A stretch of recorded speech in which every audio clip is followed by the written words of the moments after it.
Hello and welcome to My Mom's Basement and the Loki finale edition of My Mom's Basement. We've made it all the way to the end of this show, back by popular demand. We've got the Clancy Variants with myself and Clem. Starting off, let's just say it right off the bat, spoilers for the entire podcast. If you didn't watch Loki episode 6, do not watch this. Now that we're here, we were right. We were basically right. We did it. I am going to take a bow because I've called a dog sus that ended up getting killed. I called a bunch of people that were being held hostage by a witch sus. Miss Minute, you sus bitch. I called you. You got long legs, a big smile, and a southern accent. You're sus as fuck in my mind. So I'm just going to take my bow now. Great job, Clem. I'm going to do the opposite of taking a bow. I'm going to own up to the fact that I was dead wrong because I would have bet the rent. Well, wait, are we going to really spoil everything? Spoil everything. Go into anything. I would have bet the rent that we were not getting a full Jonathan Majors as Kang the Conqueror appearance. I think we were right in the sense that that's what we knew was happening. But I thought, as we said, it was going to be a post-credits turnaround. It was going to be a picture of his boots. It was just going to be somebody names him. But I definitely didn't think we were going to get flat out him. I definitely didn't think we were going to get it in the first fucking 10 minutes. I definitely didn't think it was going to be, maybe this is recency bias, but like the best acting scene, I think, in all of the Disney Plus Marvel series is right now. I mean, I'm not as deep as you guys are in the comics, so I don't know what Kang is supposed to be. Like Thanos is like this, speaks deep and scary and speaks in these quotes, and it's like this menacing guy. But I don't know what Kang was supposed to be, so I don't know if this is his interpretation or if this is what comes from the comics. But this like maniacal, comedic, laughing, yet super powerful. I thought that was unbelievable acting, especially for a comic book movie. That shit was like a 10 or 15 minute scene where like he stole the scene from our two favorites in the series. So I was wrong on all of that. I mean, it just goes to show. And as a TV guy, I love, like, TV is so important now. And the reason I thought that he wasn't going to make an appearance is because they got to save that for the big screen. That's got to be his big reveal. And it's like, nope, Disney Plus and that 40-minute episode of television, just as important as your 3-hour epic on the big screen. So it's a big deal for Marvel fans and Loki fans, but a big deal for, like, TV fans. Jaw literally dropped when I was like, they're really doing this? They're really doing this now? I mean, Disney Plus is an absolute must-have. It's a continuation of the movies now. You know what's weird? If you've seen Black Widow, also spoilers for Black Widow, but the actual real-life timeline got screwed up because of COVID. But I think Julia Louis-Dreyfus was supposed to debut in the movie. I'm not sure exactly which way it's supposed to go, but it's like now I didn't even know she was in this shit. Wow. That's awesome. Julia Louis-Dreyfus is in Falcon and the Winter Soldier, and she was in Black Widow, and so like now all the big stars are going to be in there. And now, I mean, we're talking about debuting, giving scenes. It would be like if Thanos was just in a TV show before all this, I mean, like it was crazy that they even debuted him in like a end credits thing. Now you're going to see the major cast pop up in a Disney Plus show anytime. And also, we need two Disney Plus shows per week from now on. We need to step it up, and no more breaks. No more like, oh, all right, in a month we're gonna have the next series rolled out. I looked at the time, the like layout and like Moon Knight, She-Hulk, all that stuff coming up. I'm like, double them up. Need 2 per week. That's probably exactly why they did it, though. You'd love to say that it was, our guy Waldron like wrote this amazing script and screenplay or whatever it is, and they knew they needed to have him debut and Jonathan Majors wanted to do it, all that shit. It's probably like, if we start doing things like this, we're going to get $15.99 from all of these motherfuckers. They know. I'm so curious. Do you think they told Waldron, like, when he signed on, like, you have to introduce Kang by the end of this? That's the end goal of this series? Or do you think that was, like, one of his creations? Yeah, have him back on and ask him. I need that answer. I need to know. I don't understand how any of this stuff happens. How much Feige is in control, because he lets people do their thing, but he can't just be like Taika Waititi can't just be like, oh yeah, I'm gonna do the Fantastic Four in my Thor movie. Yeah, like you just like, well, wait, you can't just do anything you want. So somebody's got to be like doling this out. Like, you can do this, you can do that. That's amazing to me. That's fascinating. I think we're a little Barstool brainwashed because at a company where it's like, you're hired, just go do whatever you want. I'm sure something on this magnitude is planned down to the very last fucking second. They don't, but me and Bob kind of talked about this just over at his desk the other day. Like, I feel like they probably say, here's the overarching thing. Here's who your villain has to be. You're going to have access to him for one episode and like you do the rest. But I bet it's got to be like hit these points because the next series and the next movie depends on it. But again, they could have done that in a 15-second flash or whatever to get that scene. I mean, so is he like that, or was that like Jonathan Majors and Waldron's like take on this new version of him? Because that was like a brilliant character, kind of like Riddler-esque or Heath Ledger's Joker-esque in a way. It's like kind of a game to him, and he's laughing, but it's also deathly serious. Unpredictable, right? Yeah. You don't know where he's going. You could sort of trust him because he's sort of comforting in some ways. I don't know if Kang is necessarily always like that. I don't even know if the Kang that we'll eventually see in the MCU is going to be like that. But this variant of him, I think he who remains Nathaniel Richards' variant is going to be that like strange. Maybe each Kang variant we meet, because I assume we're going to meet a couple along the way. It seems like the kind of reoccurring villain that could appear in a few different movies. I assume that maybe they're each going to get a little more sinister than the last. Yeah. And maybe ramp that up as it goes along, which I would love to see. Either Clem is taking a nap or he's been turned again. Is he? Yeah, there he goes. They are so good at this stuff. To me, my impression from Kang, and we were saying this before we got on, I didn't, I knew of him. I actually knew him as like a Fantastic Four villain. And he was like Thanos. He was much more pure evil. At least that's the way I read him as a kid in the comic books. And then don't forget, I stopped reading comic books like 20 years ago. They've continued to write this stuff. So he may just have a lot more personality than I took off the pages. But they do this so well. They just pick the right actor. They write the right lines. They give him, because even Thanos, it was so, people don't realize how weird some of the comic book storylines are, like how Thanos is in love with death, and the MCU just fixes that. And they're just like, let's make this better. Let's make this person. And it's the trend that's been going on with Hollywood in general, where like anti-heroes, you like make them sympathize. You kind of make them like them, even though they're really bad. And Majors is just crushing that with, I thought it was amazing. I said on Twitter, gave it a 15 out of 10. Some people were pushing back. I'm like, if you don't like this, like, let me explain it to you. Like, I don't know. I don't know if you're missing something, but it was so good. What's not the like? So good, and it was like what we wanted out of the WandaVision finale. The whole season, we were like, oh my god, they got to be building up to this big villain reveal, this big Mephisto thing, and we all wanted it, and then we got like a CGI fight at the end. This time, we just got exposition, explanations, answers, questions that were brought up that we didn't even know were going to be there, an amazing performance. Like, this was everything I could have wanted out of a finale, especially knowing that season 2 is on its way, and we're going to have answers going forward there. The only thing it was missing was Mobius on a jet ski, which, those fuckers are going to make us wait for that. That'll be the new Avengers Assemble. We'll get to like hear it in one movie and not see it, and then it'll be in 10 years we finally see it and we're all weeping in the theater as it happens. Let's get right into it. Let's talk about 3Chi first, the leader in Delta 8 THC. I brought my 3Chi to Las Vegas, as I always do as I travel. It is my favorite travel thing in the world. Kevin's got the 3Chi shirts behind him even in the KFC radio studio. Yep. Kind of a perfect little transition there for you. You got the live show tonight. It will be last night if you're watching this on release day, but KFC Radio Live is back. 3Chi would be great to take before you go to a KFC Radio Live experience. If you're 3Chiing at this show, the show that we've got planned, and some of the things that are going to pop up on the screen, oh boy, that might actually be dangerous. You get the gummies, you get the cereal treats, you get the cookies, you get the brownies, any of it. Bob, I hit the sweet spot the other day, like the perfect amount.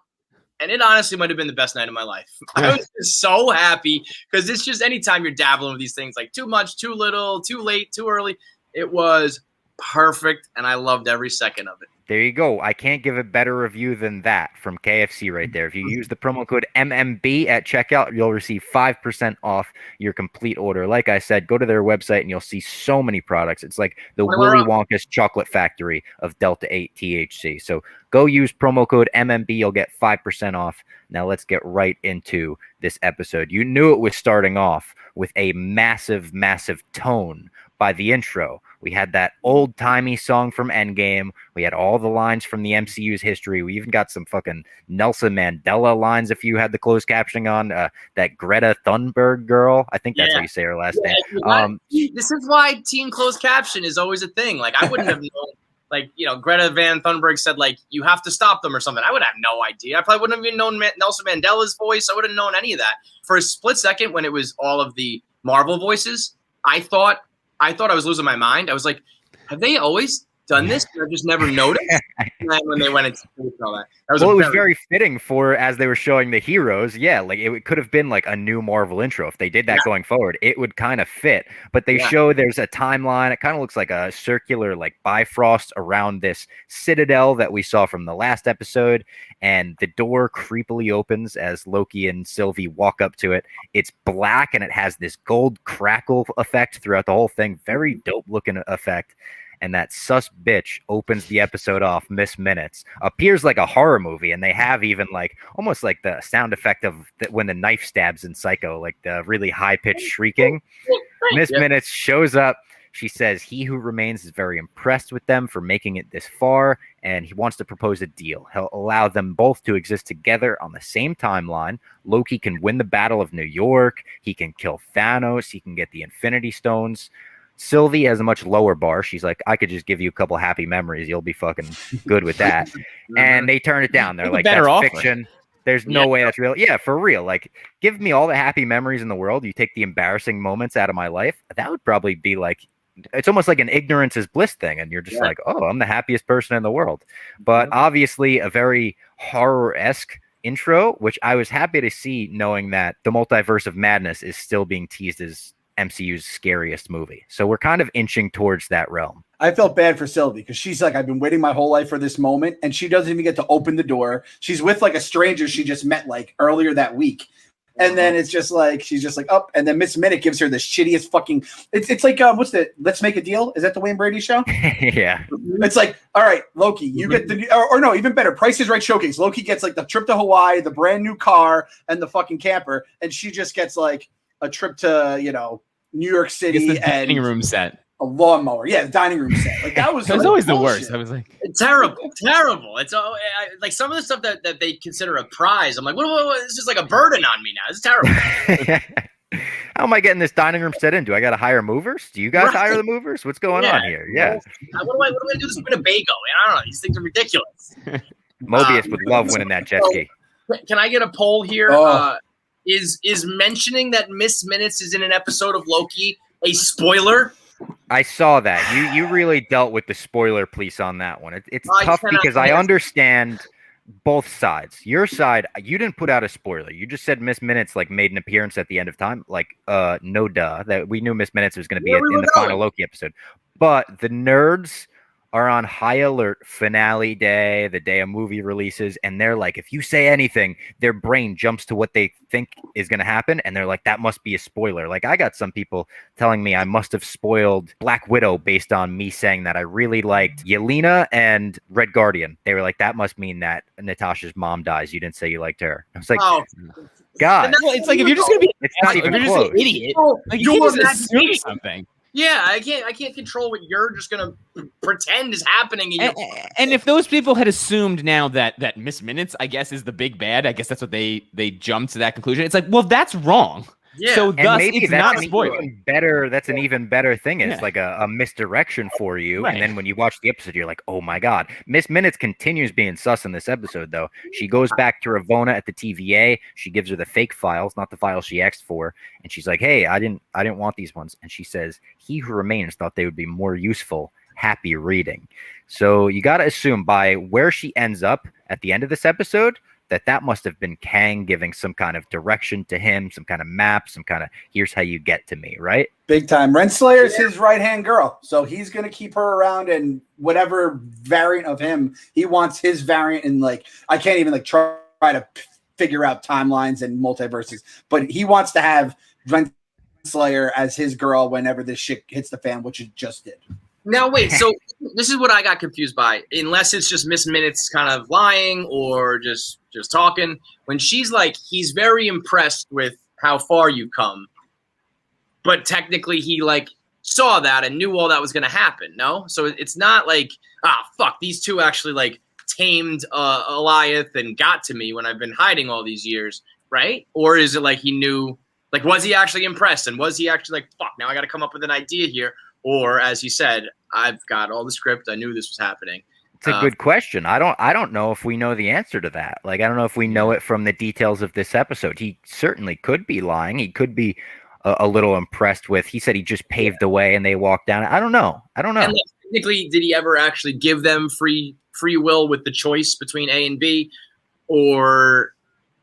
You just start playing those. I feel like they're going to expand upon that a ton in season 2. The whole free will talk that came apart in this episode specifically, I was like, okay. And I even saw a breakdown where they said the debate that Sylvie and Loki have at the end is like democracy versus dictatorship debate. And like, are going to fly. I'm waiting for some sort of consent think piece about Marvel. Like, well, free will implies that these people are not consenting to blah, blah, blah. Oh, God.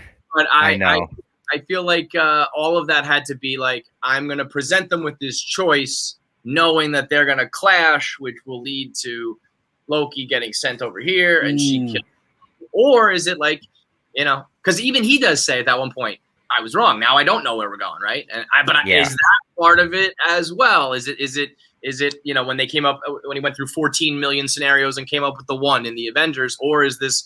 Because when they cross the threshold and he's a little bit like, oh, fuck, I wonder at that point if we really were just like anything can happen, or if it's all part of his plan or destiny or fate. This is where I'm just so impressed with how they do it. And you have to just trust in the future that they will continue to make these really complicated, crazy storylines somewhat digestible. Yeah, there'll be a few gaps you have to fill in, but blending in, like, He Who Remains is a separate character in the comic books, and it's very complicated, and he's actually a Mobius that's aged, and he's like the last Mobius to survive, and they just are like, okay, it's kind of the same thing here. It's the one person at the end who will make sense of it all. I took it as like he wasn't literally impressed with this right now. He knew this moment was coming, but he was kind of like overall impressed that they are the destined ones. And then I took it like on faith that it was true that we came to like an expiration point where he wouldn't know what's going to go past. It's kind of like the Ancient One in Doctor Strange that happened too, where she could foresee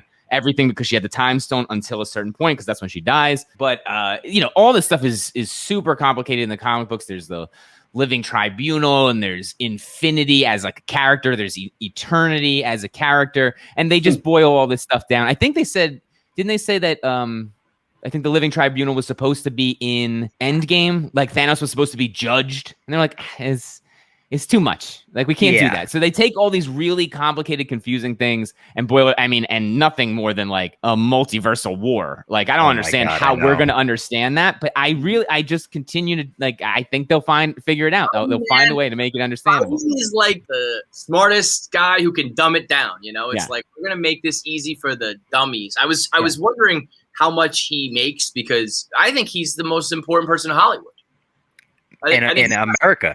Yeah. I think there's the world. Like, he, maybe not like he's like the most powerful or the most important or the most, like, his decisions on how to execute this is, like he's He Who Remains, but for Marvel. Yeah, I was gonna say the fate of Disney He Who Remains. Multiverse here. Maybe Kevin Feige's like from another dimension, another universe, and he knows how to do all this. I don't know if this shit's true. Like celebrity net worth and wealth genius, but I'm reading here that his salary went from $5 million to $50 million annually. I don't think that's enough. When he got the keys, said in March 2007, he was named president of the production for Marvel. A few years later, he became a member of the Producers Guild of America. And then, thanks to those important titles, his annual salary jumped from 5 to 50. And you're right. I mean, like, when you're talking about billions, like all of these make $1 billion, like, instantly, right? Yeah. I'm sure there's a lot of execs that can actually like get anybody to take their phone call. But I think Feige right now is the most powerful man in America, in that like absolutely everyone would pick up the phone. Like every single, he could call like a soccer star in Europe. He could call, anybody he calls. Again, a lot of people, there are probably a decent amount of people who pick up the phone. But right now, even if you don't like that stuff, you're like, well, I mean, this is I gonna be mean, a here's the blockbuster. perfect example, Brendan. There's rumors that Megan Thee Stallion has been cast as herself in She-Hulk, and she's going to be a recurring character as herself in She-Hulk, the TV show. That's a rumor right now. Listen, trust in Feige. He'll make it work. I don't know. But really, like, it's funny that the most like important thing is just making it like digestible. You know what I mean? Because like if you were to follow this to the letter of the law, I don't think I'm a good example of like, I'm into it, knew it was a kid, but if you really were going in too deep right now, I'd probably be like, I don't know. Well, you mentioned last week, Kevin, the time travel scene in Endgame is broken down really well. In even Loki, you have the Miss Minute scene in the beginning doing the whole, like, here's the dogma of it all. And then in this scene where we get the He Who Remains version of what really happened through his little, like, cool morphing figures. Yeah, there was like claymation. Yeah, it was very cool. And he tells them, I know everything that's happening. He has the script. And he says, you can't kill me because I already know. And they're like, it's the Tempad. He's like, nope. Yeah. And then he makes them an offer. He's like, I would like you guys to take over for me. I'm old. I'm tired. And they're like, listen, if you're so afraid of life without the TVA, like, what is it you're so afraid of? And he answers, me.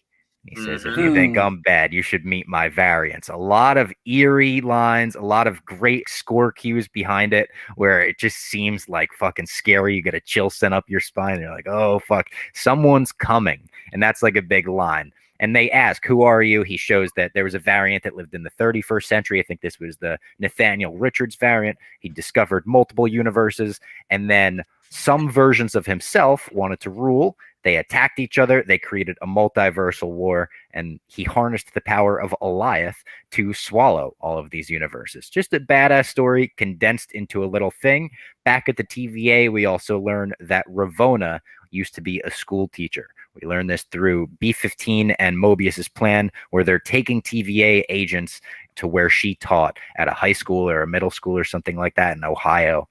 And they're introducing them to the Ravona variant that is not going to recognize them, the TVA, none of that. And she's stunned by this. Mobius walks in with the purger stick, whatever you call it, and she disarms him immediately, tells him she's in search of free will. After learning... Yep, you're right. Did it again. Yep. yeah. He just got owned right there. She says only one person gets free will, the one in charge, and then she says she's in search of free will. Gotta be meaning she's in search of the one in charge, aka Kang. Season 2, these guys are gonna get it on. Clem, where does Kang rank on your sus list right now? I mean, Kang is he's everything. He's the sus list, he's not the sus list, he's basically I was like Loki. I felt like he was telling the truth and was trustworthy. Like, not trustworthy because he's like a supervillain. He's susworthy. I agree, though. I don't know if it was because he was such a great actor, but by the time he was like, oh, we just crossed the threshold, when he was like, I'm being candid, I was like, I believe you, man. I do. I feel like it's Half-Baked, the guy on the couch. I don't believe him, yo. I don't know why. I think that he's, his idea of like, it's like anything else with Thanos and a lot of these things that are kind of rooted in like, this is bad, but the alternative is worse. And I had to stop the war by doing some fucked up things, but trust me, it's better this way. I think I believe him, and I feel like Sylvie was like being an idiot, but maybe it's the total opposite. So I feel like Kang is sus. That variant, I didn't even consider, Bob, that he might be like a different character. Like, he might act totally different in season 2 or in the movie because think about the Loki variants, how different the Loki variants. Yeah, I mean, and so there could be one. In sometimes they might cast a different person. I know that he will be Kang for Ant-Man, but it could just be another guy, another girl. Exactly. Whatever. We got Sylvie and Loki at this point. The doors are open for that. Do you believe, Clem, that that like what he was saying though? That now you done fucked up. I was the same as you. I was like, that was my note. Do you guys believe him? Because I didn't know to believe him. And then I'm getting mad at Sylvie for not trusting Loki, and I'm like, It's fucking Loki. Of course you don't trust Loki. So it's just it was a complete mind fuck. You can't trust her. I mean, that was what I thought was so fun about that scene, and that's what I love is because you never know. You still don't truly know, and I think in the end he was telling the truth. Now he might have been leading them away because he wanted them to go that way, but it was a complete mind fuck. And Bob and I, and not to spoil Black Widow, but Bob and I, that was the thing we disliked about it was the ending. There was like. They could have it was just bad action. It was bad boss fights. And then they never explained what happened. I could have just a 20-minute discussion. I would have been happy with that. Like, that's what this shit is about. You read comic books. It's not like I see action in comic books and I walk away happy. Right. So I love that scene. And it was a complete mindfuck the entire time. And like the little, and I don't know if this is like like if this is actual, like people just digging, but like he's eating an apple. You have a guy and a girl. It's like Adam and Eve kind of shit, right? Was when he ate the apple for the second time, and I'm too dumb to have made the Adam and Eve connection. I should have. The second, like that was overt. I was like, he has another apple. Like what?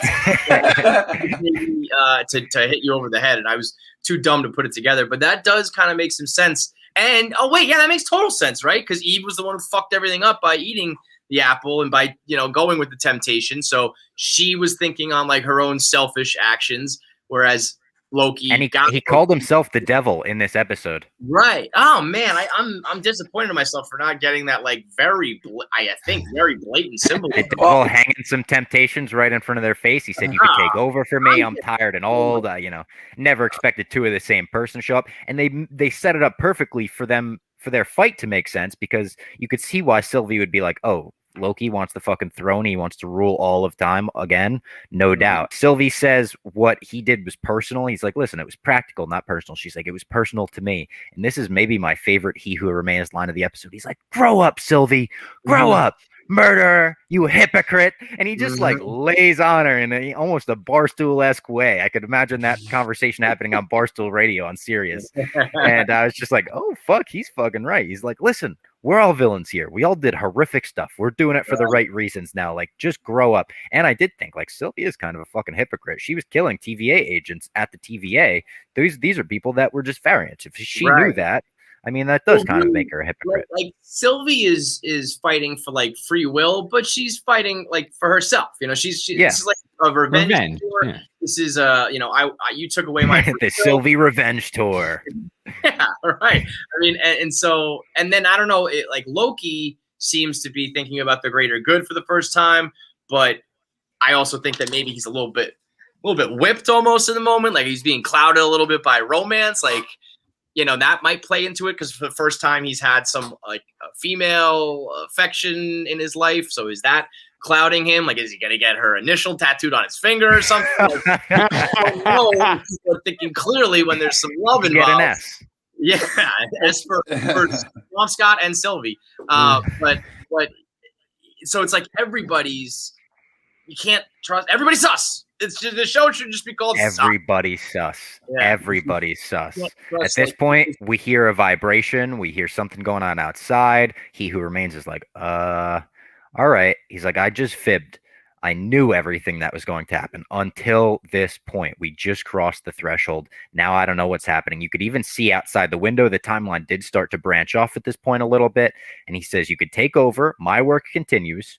Or you can kill me right here, and infinite bees will start another multiversal war, and I end up here again. So there's really nothing for me to worry about here. I'm not scared of anything. Loki's like, I think he's telling the truth. This is fucking nuts. I can't believe we're the ones in this position. Loki seems like he's like me having an anxiety attack. I could relate to him at this point. And Sylvie's like, fuck it. Let's kill him. I hate this guy. And they get into this big fight in the middle of this. It's like not even a throne room. It's like this office, which makes it even cooler. And he's just watching the whole thing, kind of like being overjoyed by uncertainty, just not knowing what's going to happen for the first time in his life. He was Michael Jackson popcorn gift. He was just he was, and the fight scene was probably the coolest we got in the series, I think, like choreography wise. You know what's cool if you go back and watch, like Loki's like never on the offensive. Like he was just like blocking. He didn't want to kill her, didn't want to fight. And if you watch that the actual like motions and whatever with the sword. He really does. He's not trying to armor at all. It's cool. Jonathan Majors, he's basically us who we were like keeping ourselves entertained in the beginning of the pandemic, watching old Bulls highlights that are like 20, 30 years old. And then like sports came back. We're like, oh my God, Korean baseball. We don't know what's going to happen. Like that was us, basically. We were all Kang, he who remains, excuse me. He's Kang. Can we just call him Kang? Kang! It's We Kang! could call him It's Kang. Kang! He's It's Kang. Kang! I mean, They never say it, right? You never say it. no, he says I've been known as many names, and then he says the Conqueror. At which point I was, the fucking, oh my God, I fucking hit the nut button.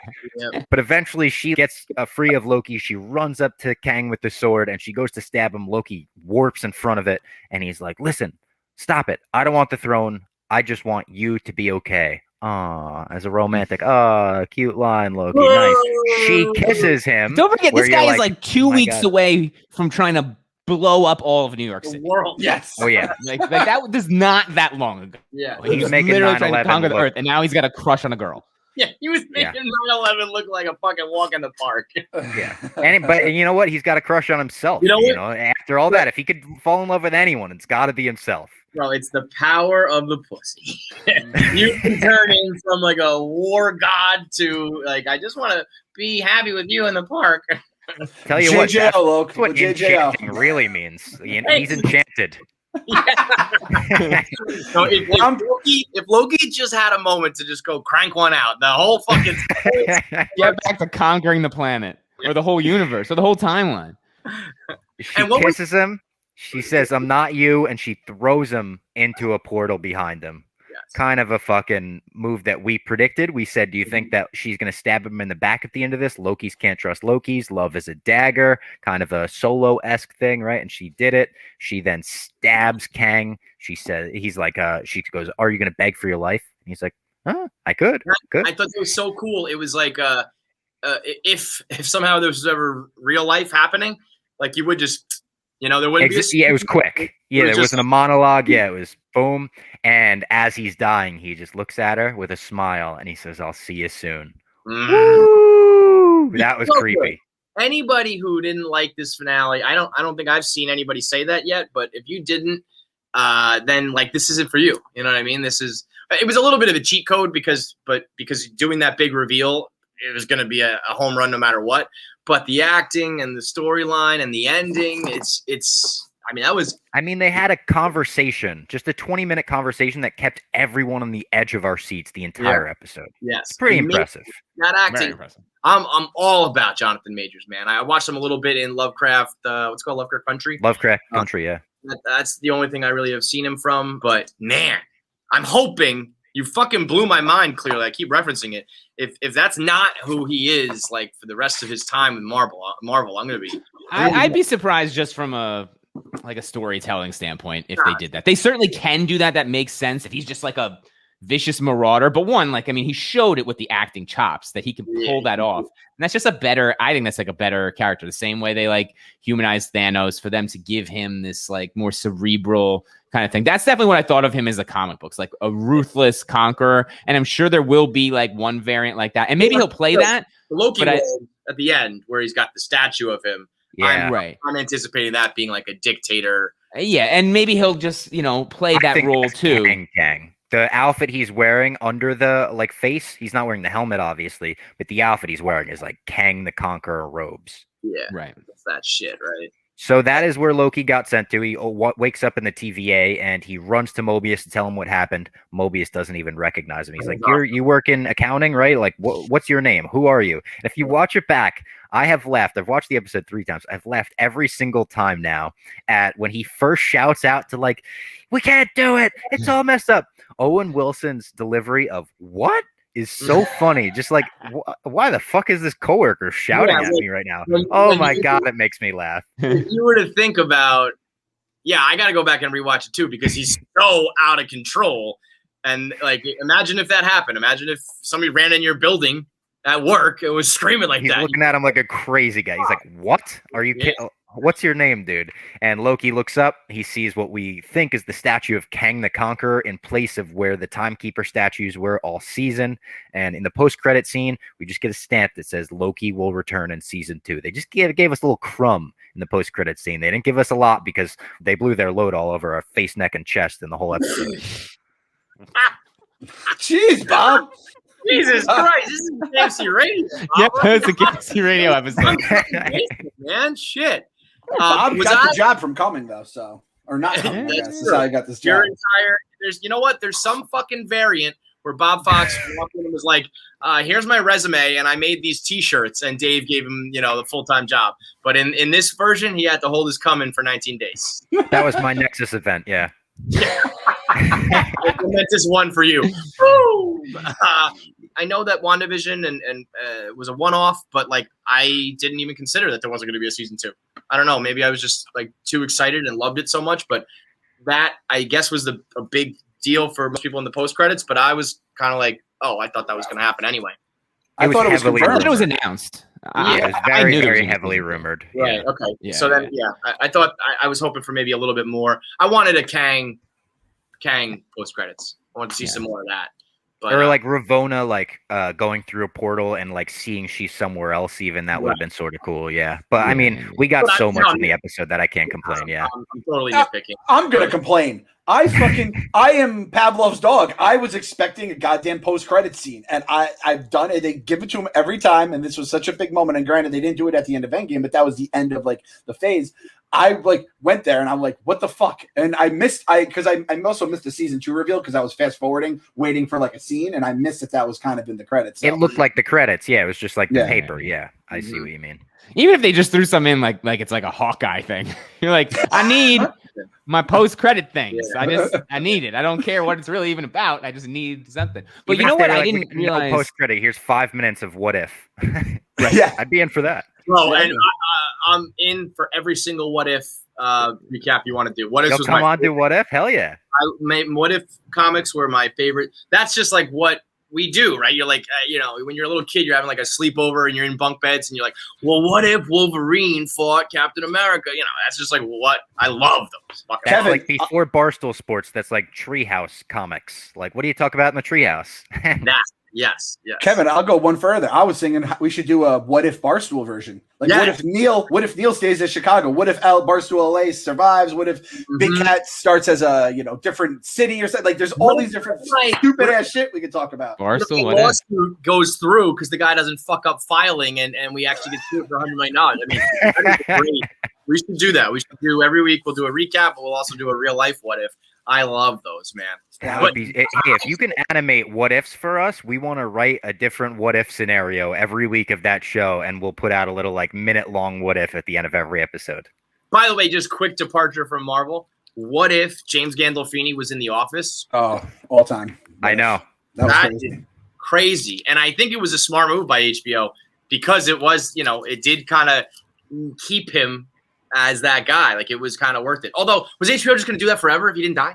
Like, how long would that have lasted? Like, you're just never allowed to work again because we just keep paying you. That's a good KFC Radio hypothetical. Like how much money would it take for you to not do anything else? Where you just, and it's not $3 million a year, but if it was just like, some people would get paid $50,000 a year, but you can never do anything. You have to lose all sorts of other, can't do anything else.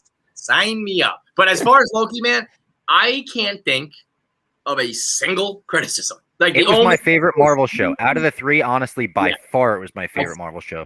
Shout out to Michael Waldron, our guy. Shout out to Kate Herron, the director of it. And shout out to Natalie Holt, who did the music for it. I've been shouting out the music all season. Music. Give her a Star Wars movie next. That music, it felt familiar in a sense. I was like, does this sound like something? But it was like, it was just perfect. I don't even know how to describe it. It was ominous and suspenseful, but just like cool music at the same time. Elevated that shit to a whole other level. The only... Oh, did we lose you? He was about to criticize it, so I pruned him. He was about to criticize it. I said, get out of here. You can't criticize it. I was actually going to give WandaVision the edge, but it was going to be close. But that last episode, I mean, it was just everything was the super payoff. I mean, I liked them both, and I really liked it. But I did not say that. I didn't think that Loki was like far and away out ahead, but I thought we were going to get a similar ending where you weren't going to feel super satisfied, and then they flipped everything. But you know what? One thing at one point I just wanted to make that I thought was when Kev was talking about the end at the TVA. So think about how different that timeline must really be, because for Owen Wilson to not even recognize a major Loki, that must mean that whole thing is super different. Like, obviously it's different. Like, there's no timekeepers. There's just Kang, but he doesn't even recognize him. And unless, of course, like, you know, who's sus and who's not, and who's lying, who's not. But I'm imagining that Owen Wilson does not even recognize it. I guess the Owen Wilson character, the Mobius, could be very different. It doesn't have to be Loki's very different, but like, you know, he's still a Mobius who's in charge of timelines, and he doesn't even recognize a major Loki. So it's like, I don't know. I just thought, I was like, oh, I get it. He doesn't recognize him. But then I'm like, no, wait a minute. This is the guy who's supposed to recognize everybody. Yeah, so everything's all fucked up. It's all flipped. It's crazy. I just thought about it on the personal level. Right. But he's supposed to be at the end of time, and he's supposed to know classic Loki and Black Loki and Alligator Loki, and he's supposed to know all that stuff. And he doesn't even know, like, you know, one of the main, I mean, I guess there's like a billion variants, but, you know, he shouldn't think that he's like from accounting, you know? And that's the thing to get most, like, everyone, we're gonna walk away from this episode and this podcast, we're gonna be like, man, the next phase is all set up. But the coolest thing is that in season 2 we just go back to this world, and we're gonna we still don't know how variants get plucked and like their minds wiped and all that kind of stuff. There's a lot of that like micro shit for just the show, let alone the macro shit of all of phase, what is it, 5 now at this point, which this was the weirdest thing. So I was watching, I'll like go on YouTube and the algorithm will give me endgame reactions, and I'll watch them, or I'll watch like the scene. Like the other day, Thor goes in Wakanda just happened to be on TV as I was flipping around. Watch that. This was the first, after I watched that Loki episode, I watched, it had like another one of the reactions for endgame, and it was felt like that was a previous phase. Because this has now, I think we've officially jumped to the next phase, knowing the villain, knowing there's a million Kangs coming our way. Like, in the words of Kevin Garnett, anything is possible. We got a million different Kangs coming. We got, you know, the Spider-Mans are going to be all fucking with each other. We have all these potential X-Men, Fantastic Four variants of guys we know, of different characters and all that stuff. There's so many different ways to go. And I was like, oh shit, there's so much to worry about here. I can't even think about my guy Thanos. I appreciated the little nod they gave about saying they could beat Thanos and stuff like that in the Miss Minute was throwing that out. But this was the first time I officially felt like we're moving forward in the MCU, and that was a pretty cool thing. I haven't gone back to check, but I heard chatter. People were saying that they thought in the beginning one of the sound bites was from X-Men, like one of the quotes. And I don't know if that's confirmed, and I feel like that would be going a little bit more viral right now. True. I wonder if they just like snuck it in there, and they nobody a little like Wolverine's claws coming out. Yeah, or maybe it was something. It was sort of just somebody going like, I have to go. They were saying themselves, I have to go back and watch. But I think one of the bites was from X-Men, which would just be like, I'm a Hawkeye crazy. And now that Brendan, don't give me hope. Now that alternate Dr. realities, Doom last time he was on, God damn it. Now that alternate realities and time is in play, they could now introduce like young X-Men and also bring in Hugh Jackman, like, because it's like, you know, obviously like Tobey Maguire and Tom Holland aren't the same age, so it's like you could be introducing young mutants and explain why mutants haven't existed. You could be introducing Fantastic Four, but then also have the timeline where the Fantastic Four just come the traditional way, where they're going to space. So, I mean, everything is like, there's all these variables, there's all these variants, but I mean, it's so fucking cool. I don't know if Waldron would even like, this was his influence, but when the timelines were all branching out and we knew we were fucked, I got major containment unit vibes from Ghostbusters when it's going, and then the spirits blow through the top, and you're like, and that haunting music plays, and I was just like, oh fuck. I got legit, like anxiety, like it was real life. I was like, oh my god, look how many fucking timelines there are. How are they going to do? Can you imagine being Sylvie right now? Like if you ever get a virus on your parents' computer, you're like, I downloaded some porn on LimeWire, and that was me. Like the dread you feel, she just fucked up the entire multiverse universe, whatever you want to call it. Like, does Loki feel bad because she's technically a Loki, or is he like, no, that's a Sylvie. I am a Loki right here. Like, I know he's going to try to distance himself now. Yeah, I tried to do the right thing here. I kissed her, and I was trying to, get some loving and save the universe. But can we all come to one agreement? Loki Gator does not fuck that up. Loki Gator does the right thing. Every time. 10 times out of 10, Loki Gator makes the right move. He has the best morals. By the way, everyone knows that. they're trying to make it #alligator Loki. It's Loki Gator. It's Loki Gator. Exactly. Like if, Yeah. when, I think if you do #alligator Loki, you get the image. Like I think Waldron and company like trying to make it be that. I'm like, you chose poorly. It's Loki Gator. I like Loki Gator. Not too late. Go get, we can change that. That's my only critique. Before I got cut off, I was thinking, oh, that's what you're gonna say? Do differently? Like I would. I mean, I had said I wanted it to. It's not even a critique. It's just I thought it was going to be more real life things that he was doing. I would just like them to continue that. I want to see more Libraries of Alexandria, Philadelphia Experiment. If you could do some shit like that. So that's not even like a critique. It's just more what I want. I want more of that. But like, I got nothing. I think it was perfect. Maybe I wish it was 8 episodes instead of 6. Like it was a little bit short. Otherwise, I'm just trying to think of things that I would like. I could. So I'm just not fanboying over it. But I just got nothing. I think it was like they are perfect. such tiny things too that you could think of, which is pretty a good Totally. sign for the show. Yeah. Clem, do you have a final sus list for us? Fucking Is everyone Sylvie. sus? Is it like is the sus list like the timeline at this point, or it's just like it extends to everyone? Can you can you trust Mobius? Right? I trust Mobius. Like he could be like working for Kang the Conqueror Trust, at this like point. one right? Mobius, like the Mobius that is searching for Loki on the TVA normal timeline, if that still exists. Yeah. I think we saw him in B-15 at the end, but like, Do you trust Tom Loki? yeah, Hiddleston? I do. Yeah, I do. You do, but you're dumb. You do, but you're dumb because like Brendan said, like 2 minutes ago, he was the ultimate villain. He was not the ultimate villain, like not Thanos level, but he was a villain that Pretty couldn't close. be trusted.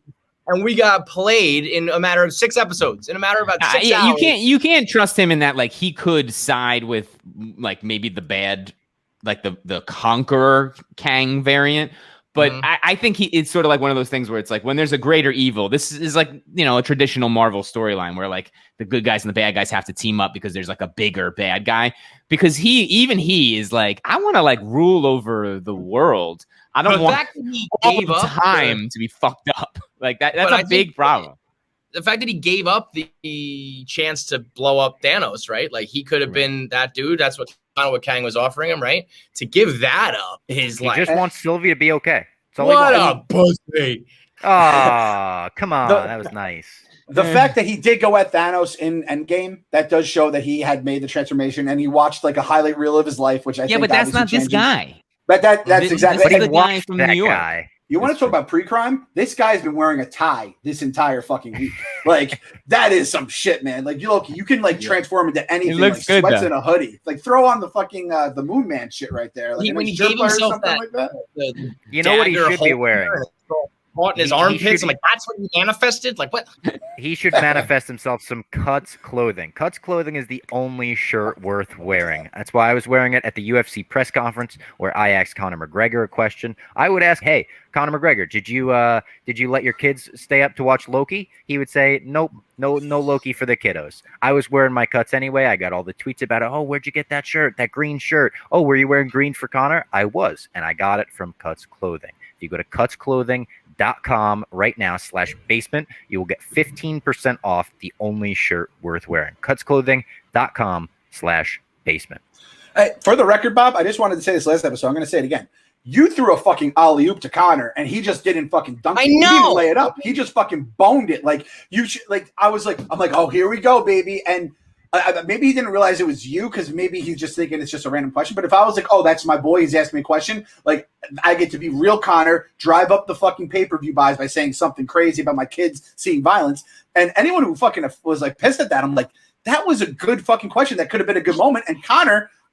Not the first time he's come up short lately. Let's call it what it is. Listen, Like if he's not not losing it on the that's a stage. That's cheap when we shot. knew. That's when I should have bet the rent on Poirier because he clearly was off his game. That was his chance to be like, well, you know, Bob, there's going to be too much blood for the kiddos. It's just too dangerous. I'm going to kill him. Like That's what I was trying to do, obviously. but- obviously, very obviously, that's what we were trying to do. I can't believe people didn't see that. How about him just cruising around town on his scooter, man? Just like I love Could that. you I don't imagine love seeing him in that little grocery store scooter, like around town? You know what's so funny? He's filming and he's like checking his rear view. He's like making sure he's been hit. Like it's just such a funny scene. I don't like the excuse making though. Can't do it. It should have been. They should have like sprinkled it out there. Well, I guess you can't because then Poirier takes advantage of it. But if there was some mention of it and then it happened, then we'd all believe him. But right now, it just kind of sounds like excuse making. That sounds like sort of sounds like excuse making. At the same time, I'm gonna not focus on the excuses. I'm gonna move forward and say bionic leg Conor McGregor is going to be a force to be reckoned with. When he kicks you with that bionic leg, oh my god, he said it's unbreakable. He said you can't break it. What if you had like a titanium elbow? Just, wow, that's like a foreign weapon. Let's get him a titanium elbow too. Let's do it all. Let's make him the bionic man. We can rebuild him. Let's just make him into a super soldier, Conor McGregor, and he can fight for the next 100 years. That could be a Kang. Like that's the thing, Kev. Is I don't know if you like understand this, and I could be completely wrong, but I feel like we're gonna get like a Kang that's like a nice guy, a Kang that's like a fucking super brilliant scientist, a ruthless motherfucker. We could get Conor McGregor as a Kang who's just made out of metal. Imagine there's a variant and a universe out there where Clem is just a motherfucker. There's Imagine he's like a Thanos, like that's why he likes Thanos and has such a like a fandom with the big purple guy. It's all a front. There's a Clem out there who's a Jets Yankees fan who Gabagool. Yeah.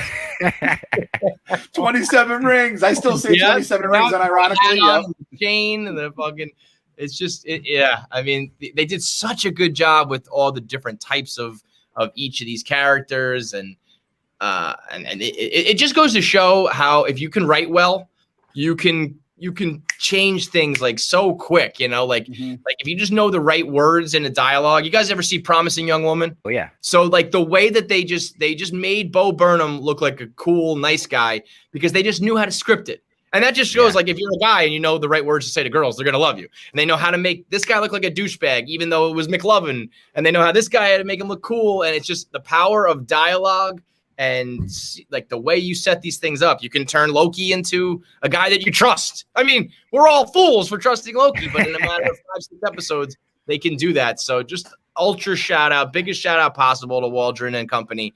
Like, almost doing the impossible and doing it quickly and tight and entertaining and like give me season 2, give me season like 10. Keep it rolling. The excitement that they built up from this is crazy.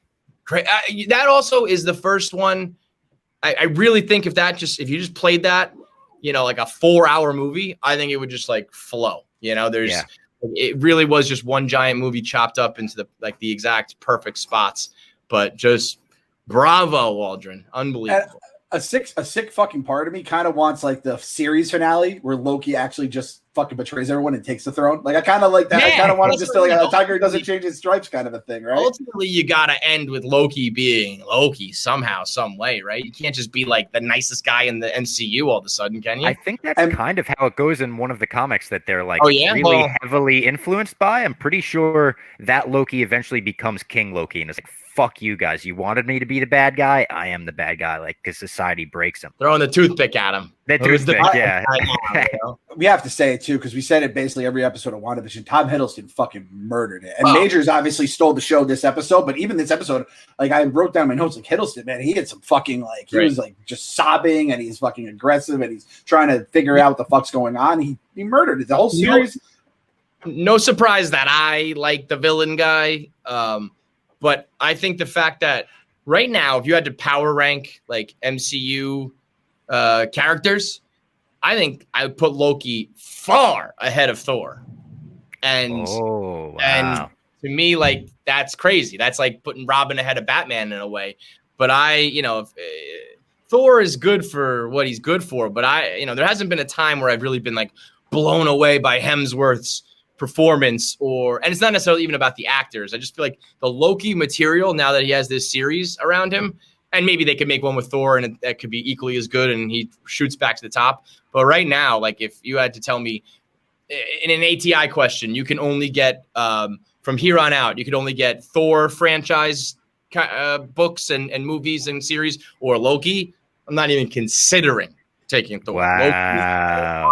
Loki, I will say this because I bet there will be people who would go Thor. Thor does have he had some bonkers to start, and I think he ever since Ragnarok he's kind of shot up like the canon. Then he was the entrance in Infinity War, and then like Fat Thor and Endgame was really entertaining. But Loki was like the star of the fucking show in all the Thors, and then then he was always a great villain. He's the best villain outside of Thanos that they have by a million miles. Oh, yeah. So I could live with that. A villain at all. Clem. Oh, oh my! What even is a villain? Who knows? I said on We Gotta Believe today, because obviously everyone calls Noah Syndergaard Thor, and I said I used to call him Loki because he was like the god of mischief, where he would always fucking just suck for us, and we're like, where the hell is this Thor guy? And I feel like if you call him Loki now, it's almost cool to be Loki. It's a compliment. Right? Yeah, it's a compliment. He's just a shitty Thor variant. I said, Frank tweeted a picture of him. I've always taken exception with Noah Syndergaard calling himself Thor because I just think he's so opposite of what Thor is. So now I think he's the Thor that Kid Loki slaughtered. Yes, I like that. I can get down with that for sure. He's like, this pussy? Yeah, I'm going to kill him, take over my timeline. Kevin, thank you for joining us. We do have questions. I know you got the live show tonight. You want to get out of here while we do questions? Yeah, I'm going to run. You guys do your thing. Appreciate you having me on. And when What If start up, I'll be back in the basement with you guys. We'll see you for What If. Have a good one, boys. All right, our first question comes from Chief Keeks. He said, I'm curious if Loki is in a different universe altogether where Kang is ruling the TVA, or if it's the same universe, but in the future where the Kang variant took over. If it's a different universe, did Sylvie send him to the bad one intentionally? I needed some 3-chi for that ending. So I don't know if Sylvie sent him to a different universe intentionally, or if that was somehow Kang interfering, or He Who Remains interfering. I feel like maybe she doesn't have the power to send someone to a different universe like that. I do think it is a different universe and not the future. Because if it were the future, Mobius would know who he is, right? Or unless there's, a bunch of Mobiuses everywhere. What's your take on that? All right. So for people that don't watch on the YouTube, listen, you don't have to watch it. You don't have to. I like if you guys watch on YouTube. More than anything, I just want you to subscribe, give a thumbs up, like the video. You guys have to watch on the YouTube though, because at least during the Loki episodes, because my brain breaks every time I try to figure this shit out. And you can just see me as Bob's asking the question. I'm like, okay. This is what I think happened. I don't think Sylvie knew what she was doing because she was using Kang's little device. So she just threw him to wherever he went, and he just went there. It could have been. I don't think it was the TVA from the timeline we went from, just because there was similar looking Mobiuses and B-15 or whatever. So I'm gonna say it's a completely different universe. And the good, I guess this is like good Loki. I don't know what else to call him. Like our 2012 Loki, I guess is what you would call him. Hero Loki, yeah, Hero Loki. He's in, and I think Kang is the ruler of it with like an iron fist. I don't know what you want to call it, but he's basically the dude pulling the strings, and he's pulling them all for himself, basically in this version. Which again, 3-chi is going to get us through a lot of shit. I mean, we might just do an episode where we just do some 3-chi and just come up with our own fucking theories and questions. I'm in. It's going to get fucking nuts. AKA, that's every episode for Bob. The next question comes from Tony. He said, where do you think Sylvie goes from here? Is she a villain? Does she realize she messed up?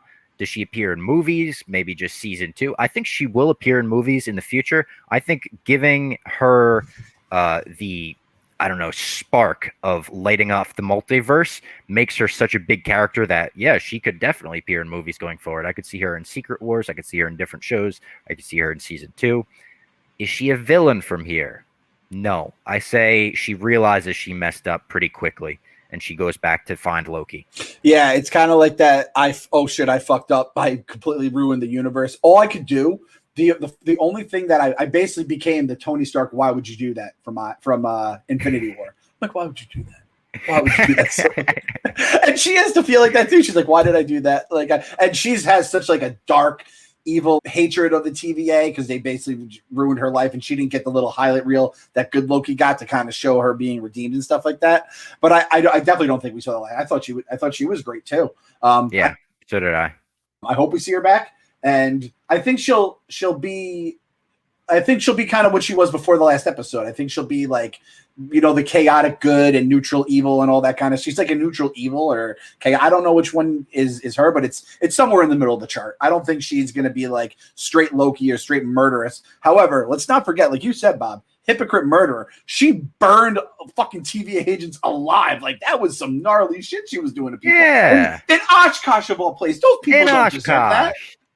Absolutely not. This next one comes from Logan. I love this question because I actually have an answer to it when I have like a Nice. thing where I'm not just like, oh, I'm such an idiot about this.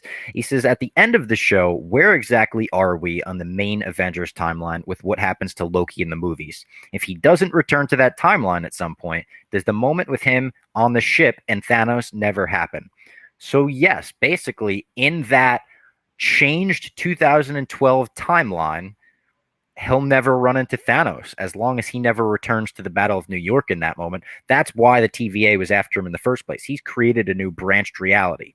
So he did confront Thanos in the Avengers timeline. You know, Thor saw that happen. And like they said in Endgame, the past can't change what already happened. Like them changing their past can't change their future or whatever they said like that. Like the butterfly effect is changed in the Marvel universe. So to Thor, he really saw his brother Loki die, but this 2012 version of Loki will, yes, never confront Thanos if he continues along this path.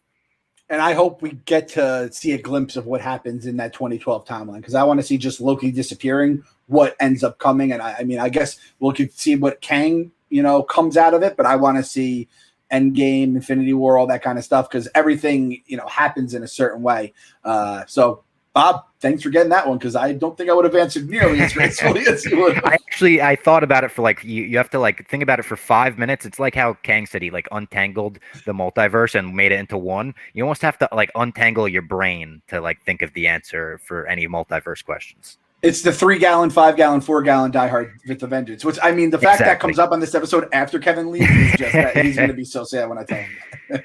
Next question. I love this one from Dylan Caraballo. He says, which Marvel hero would you most like to meet the other variants of? And my answer is so cliche that I feel bad saying it because I know we're about to see it, but it really is Spider-Man for me. Into the Spider-Verse is like one of my favorite movies. And the fact that we can live in a reality where we might be able to see Tobey Maguire, Andrew Garfield, and Tom Holland all in one movie together, like an Into the Spider-Verse movie in real life, that would be my dream. Aside from Spider-Man himself, I think the 2 big guns, right? Like Iron Man, Captain America. What are the other versions of them like? I think a lot of times this kind of comes down to like your favorite superhero, because you would like to see like an alligator or whatever the fuck it may be.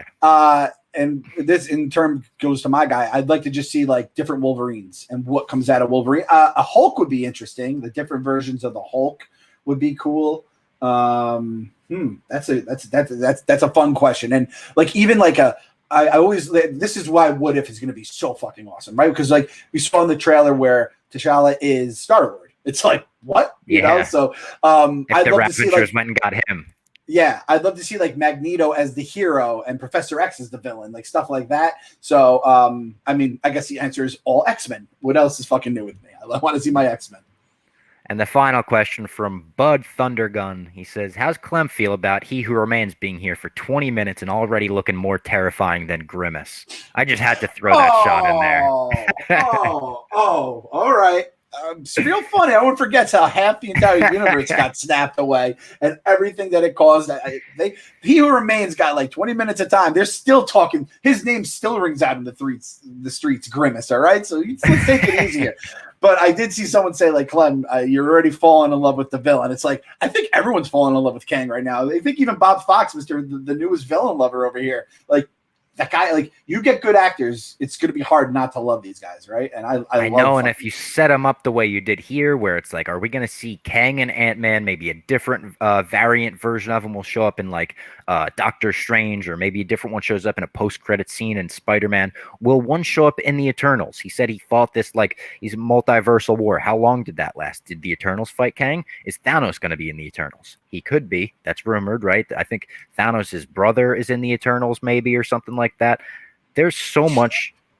What's his brother's name? Is it Thanos or something?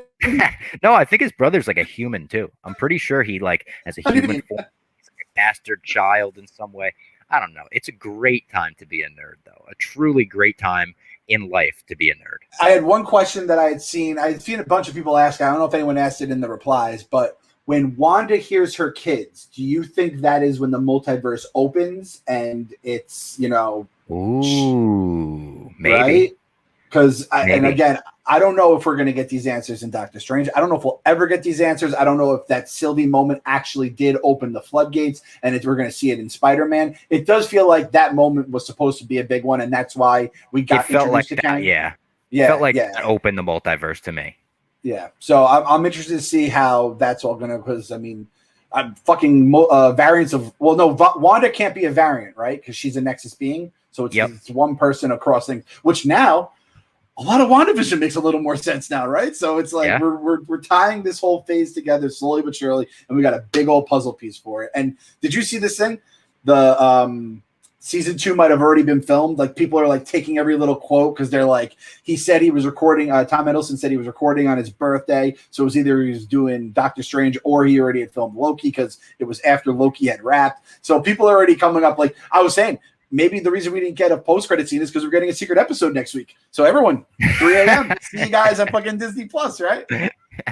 You and the secret episodes. We're never going to escape that. I think we went the entire series without you being like, maybe there's a secret episode. And then right at the last second, you're like, stay tuned. I love it. Never change, Clem. Never change. And hey, if you tuned in for our Loki recaps throughout the season, I know it was a bit shorter, like Falcon and Winter Soldier. It wasn't like WandaVision, but we really appreciate you for being here along the ride with us. And we hope that you'll come back for What If. We'll definitely do recaps of that.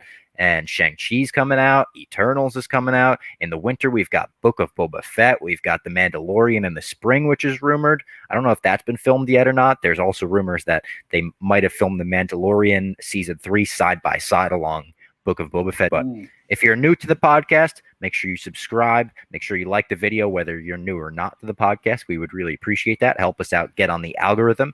And if you've made it to the end of the episode, what should they comment this time, Clem? Should it be the MVP of the season? Should it be your favorite episode of Loki? Give me the MVP of the season. I like that a lot. MVP, and if you want to give LVP too, MVP of Loki season 1, LVP of Loki season 1. Who are yours, Bob? Do you have an MVP and LVP? MVP for me is going to be Tom Hiddleston himself. It's going to be Loki. You kind of referenced it before, but he took that character, which we thought, not we were sick of, but we thought, like, I think when we were going through the shows, we were just like, yeah, Loki, we'll get more of him. Cool. He took that and brought it to the next level. Where, like, the next time Loki's in something, I am tuned in. I am on the edge of my seat. That's a character that I really like. The LVP, I'm going to give to Casey for not turning into Kang the Conqueror at the end. Damn, Bob, I was going to use Casey as my LVP, so that is some cold-hearted shit. The fact we both went to MVP for me. I mean, Hiddleston, the Loki. Actually, you know what I'm going to do? I'm going to shock the world. I'm going to give an MVP to someone that it's almost like giving the MVP to the guy who then gets swept in the first round. And you're like, well, you just gave the regular season MVP to the person. Like, Sylvie just fucked up and just completely ruined the universe. But she also got us to the point where we made it all the way to the end. It was her and the other Loki. So I got to give her credit. And she basically just gave us a whole bunch of fun, fucking crazy movies coming up. So I'm going to give Sylvie the MVP. This also might be because I think she's enchanted me because I full-blown fell in love with her. And then a LVP, I'm going to give the LVP to Renslayer. This is LVP, but I think Renslayer can be better, though. I think Renslayer is actually, like, really important to this entire scene here. It's just she fucking, every time she got in our way, she fucked everything up, and she just fucking skedaddled once shit hit the fan. That bitch Miss Minute, too. Oh, I hate that bitch Miss Minute. The worst. And one final rest in peace shout out to classic Loki. Without him, who knows if we would have gotten here. He had glorious purpose, and Richard E. Grant is still firing off the most wholesome tweets Twitter has ever seen, being like, oh, thank you for the fan art, guys. Oh, thank you for all the praise on my Loki performance. That guy is going to be the king of Comic-Con come next year. Oh, God, yeah, he is. That's our hashtag. If you made it to the end of the episode, hit us up with a hashtag glorious purpose. That's the hashtag for everyone that made it to the end of the OG, the real ones. There you go. And we will see you next week for something. I don't know if Clem will be back. I don't know if it'll be a solo episode. I don't know if it'll be interviews.